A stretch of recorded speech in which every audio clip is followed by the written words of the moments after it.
Welcome back to Quebec at 400. It's Alex Belfield, stood in the most beautiful place possibly in the world. Talk about panoramic views. We're back with Ruby here in Montreal, and this is just glorious. Tell us where we're stood now. We're actually standing on the top of Mount Royal at one of the lookouts, and we're facing towards the east side of the city, looking towards the Olympic Stadium and the residential areas, as well as the Jacques Cartier Bridge.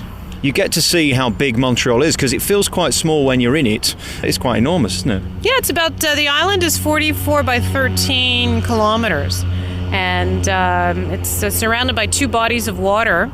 The Jacques Cartier Bridge, which is one of the 27 bridges that go around the island, is actually a pretty amazing bridge. We actually close the bridge twice a week during the summer months on Wednesdays and Saturdays, so that people can walk up onto the bridge to watch the firework competitions, and once the fireworks are over with the music, we come off the bridge.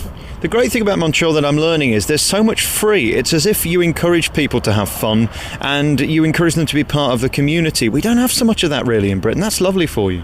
Yeah, the reason why that was done is because so many people live in apartments, many people live alone, and for some people who live alone, it's very difficult to be able to go outside and have dinner or go out to a concert.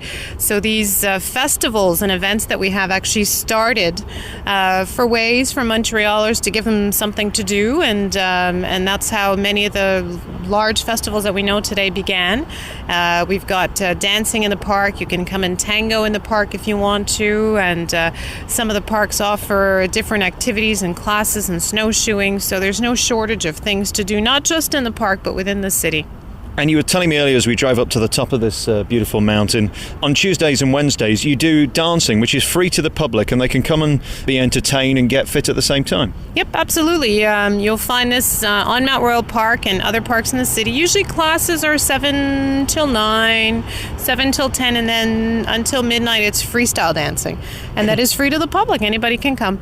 And as we stand here at the top of the mountain, we look directly ahead, and that's the old Olympic Stadium. A beautiful building, iconic, isn't it? It is. It's one of the symbols. It can only be in Montreal. It kind of looks like a woman's shoe upside down. It was built for the 1976 Summer Games. Most people think it was the Winter Games.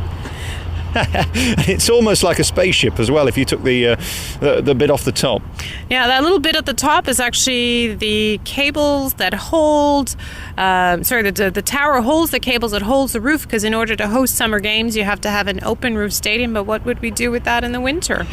And what do they do with the building now? It's used for sporting events. We've got trade shows and exhibitions that are held on it, so it's still very much used, a hugely popular venue for concerts as well.